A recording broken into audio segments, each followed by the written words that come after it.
मध्य प्रदेश को लेकर आपने वो एडवर्टीजमेंट सुना होगा, एमपी अजब है सबसे गजब है। ये एडवर्टीजमेंट की जो लाइनें हैं ये मध्य प्रदेश को यथार्थ भी करती हुई दिखाई देती हैं। अब देखिए, नया मामला जो सामने आया है उसके सुनकर आप हैरत में पड़ जाएंगे। चुनाव कहीं होना था, चुनाव कहीं और हो गया। बाकायदा लोगों ने जाकर वोटिंग के रिजल्ट भी घोषित कर दिए गए। मामला मध्य प्रदेश के माहेश्वर से सामने आया है, जहां पर वार्ड नंबर 7 की जगह वार्ड नंबर 9 पर चुनाव करा दिया गया। विस्तार से इस रिपोर्ट में बताएंगे क्योंकि अब इसमें एक्शन हो गया है। नमस्कार, आप देख रहे हैं एमपी तक और मैं हूं आपके साथ आकांक्षा ठाकुर। देखिए, मध्य प्रदेश का प्रशासनिक अमला अजब गजब है, ये कहना गलत नहीं होगा। हाल ही में महेश्वर से एक ऐसा मामला आया है जिसके बाद आप भी सोचने लग जाएंगे कि आखिर प्रशासनिक अधिकारियों को, प्रशासनिक अमले को हो क्या गया है। दरअसल खरगोन जिले से 65 किलोमीटर दूर महेश्वर की जनपद पंचायत में कर्मचारियों की एक बड़ी और गंभीर लापरवाही सामने आई है, जहां पर उपचुनाव को निरस्त करना पड़ा है। दरअसल जनपद पंचायत के वार्ड क्रमांक 7 के जनपद पंचायत सदस्य मोहन मकवाले का आकस्मिक निधन हो गया था, जिसके बाद यहां पर इलेक्शन यानी कि वोटिंग होनी थी, उपचुनाव होना था। जनपद पंचायत महेश्वर के द्वारा जिला निर्वाचन कार्यालय को 30 सितंबर 2025 को जानकारी भेजी गई कि वार्ड क्रमांक 9 रिक्त हो गया है, जबकि वार्ड क्रमांक 7 रिक्त हुआ था और उपचुनाव यहां पर होना था। इस पर 15 दिसंबर को उपचुनाव होना था। सभी प्रक्रिया वार्ड नंबर 9 के उपचुनाव की हुई। बीजेपी ने पूरा जोर लगाया, सभी को सहमत कर एक नाम का चयन किया गया और जो नाम था वो था अजय सिंह बरैया का। अजय सिंह बरैया ने एक ही फॉर्म जमा किया। दोपहर 3 बजे तक एक ही फॉर्म जमा हुआ। 3:20 पर एक और फॉर्म जमा होने आया, लेकिन रिटर्निंग ऑफिसर ने यह कहकर लौटा दिया कि फॉर्म जमा करने का समय अब खत्म हो चुका है।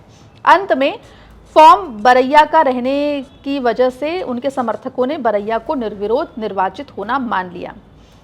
विधिवत दूसरे दिन यानी कि 16 दिसंबर को इस पूरे मामले पर जो है घोषणा हुई। उपचुनाव के रिजल्ट की घोषणा होती उससे पहले प्रशासन की अचानक से नींद खुली और प्रशासन को याद आया कि वार्ड क्रमांक 9 नहीं, वार्ड क्रमांक 7 में उपचुनाव होना था। लापरवाही सामने आने पर जिला पंचायत सीईओ आकाश सिंह ने अभय सिंह बरैया को निर्वाचन जो उनका हुआ था वो निरस्त कर दिया गया और 2 अधिकारियों, सहायक ग्रेड 3 अजय वर्मा और पंचायत समन्वय अधिकारी प्रभारी खंड पंचायत अधिकारी रामलाल बरसेना को तत्काल प्रभाव से निलंबित किया गया है। वहीं आपको बता दें कि इस पूरे मामले पर जनपद पंचायत सीईओ रीना चौहान ने अपना पक्ष रखा था और कहा कि मुझे इस संबंध में जानकारी नहीं थी।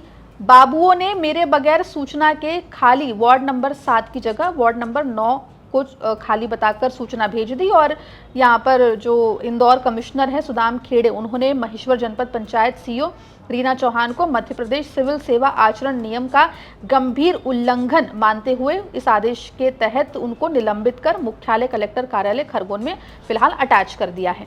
सर, मैंने नामांकन 7 का ही किया था और मैं निर्विरोध चुनाव भी गया था। उसके बाद मुझे दूसरे रोज मालूम पड़ता है कि बोले कि चुनाव निरस्त हो गया है। मैंने पूछा किस कारण से हुआ है, तो बोले कि चुनाव 7 में करा तो बना जानकारी 9 की दे दी, 9 में चुनाव करवा दिया बोले कि। तो इन्होंने जब आवेदन लेते समय उस समय मेरे को बताना था कि चुनाव 9 में है, 9 वार्ड में, तो 7 वार्ड के आवेदन क्यों लिया मेरे पास से। इसीलिए जिनकी वजह से ये गलती हुई है उन पे कार्रवाई की जाए, यही मैं निर्वाचन आयोग से मांग करता हूँ। ये बात सही है कि वार्ड क्रमांक 7 में चुनाव होना था और उसकी त्रुटिपूर्ण जानकारी वार्ड नंबर 9 की भेजी गई, जिसके कारण की चुनाव की प्रक्रिया दूषित हुई उसमें, क्योंकि अधिसूचना जारी हो चुकी थी ऑलरेडी।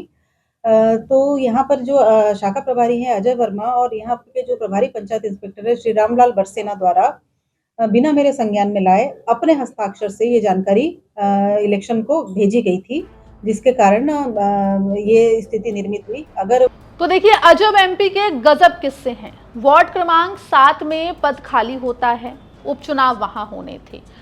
बकायदा प्रशासनिक अधिकारी लेटर निकालते हैं और उपचुनाव कराने के लिए निर्वाचन आयोग को लेटर भेजते हैं, लेकिन 7 की जगह 9 वार्ड क्रमांक का जिक्र करते हैं। बकायदा चुनावों को लेकर तमाम तैयारियां होती है, फॉर्म सबमिट होते हैं और सभी अधिकारी जो हैं वो चिर निंद्रा में सोए रहते हैं। उपचुनाव के रिजल्ट्स घोषित होने के एग्जैक्टली एक दिन पहले आखिरकार अधिकारियों की, कर्मचारियों की नींद खुलती है और उन्हें याद आता है कि भाई वार्ड क्रमांक 9 नहीं बल्कि वार्ड क्रमांक 7 में इलेक्शन होने थे। फिलहाल इस पूरे मामले में एक्शंस ले लिए गए हैं। जो भी इस पूरे मामले में दोषी था उनको या तो निलंबित कर दिया गया है या फिर उनके ऊपर दूसरी कार्रवाई फिलहाल चल रही है। लेकिन ये पूरा मामला जिसमें कहीं इलेक्शन होना था और कहीं और इलेक्शन हो गया, ये सिर्फ मध्य प्रदेश नहीं बल्कि पूरे देश में चर्चा में बना हुआ है। इस पूरे मामले पर आपकी क्या राय है, हमें कमेंट सेक्शन में जरूर लिख के बताएं और मध्य प्रदेश जुड़ी तमाम खबरों के लिए बने रहिए एमपी तक के साथ।